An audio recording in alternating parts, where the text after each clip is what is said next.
world. How about putting children on psychotropic drugs? Yeah. Today, don't tell me it's a fairy tale.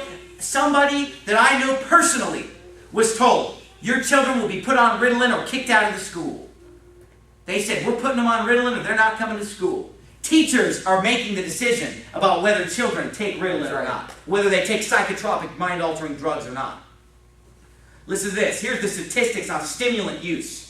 Ritalin, the most common, but there are many other of these psychotropic drugs that are given to children.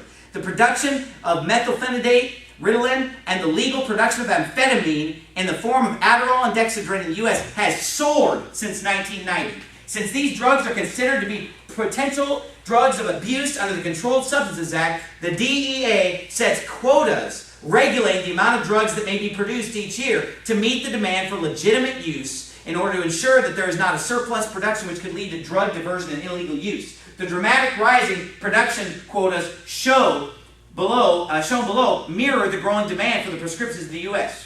Look at this data right here. This is the production of stimulant drugs. In 1990, this is in kilograms. In 1990, it was 1,768 kilos. In 2000, that had gone up to 14,957 kilos.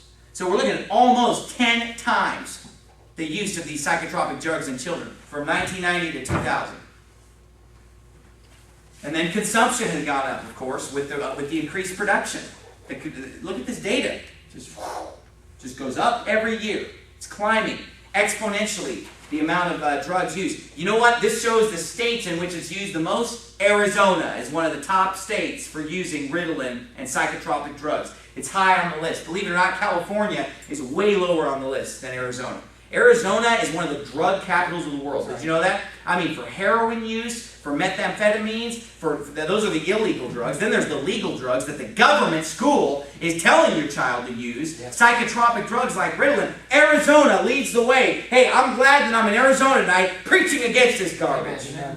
I'm not going to be brought into the power of this. My children aren't going to be brought in. Look at this. Physicians concerned about Ritalin being forced on school children. This article is written by a doctor.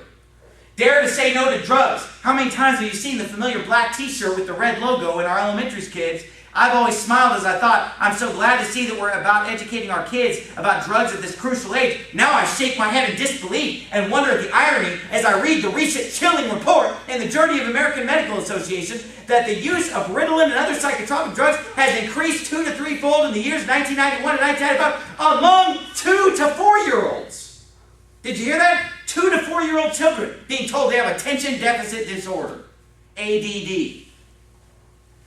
This other article that I have says that there is no physical explanation for ADHD. Ironically, there is no foolproof method to determine whether a person has ADHD. Additionally, in 1998, the National Institute of Health consensus of ADHD, the following statement was issued. We do not have an independent valid test for ADHD. And there is no data to indicate that ADHD is due to a brain malfunction. They can't tell you what ADHD even is. This is what it is. Your kid's a brat. That's what it is. Let me define ADHD for you. Your child needs a spanking. That is the definition for you.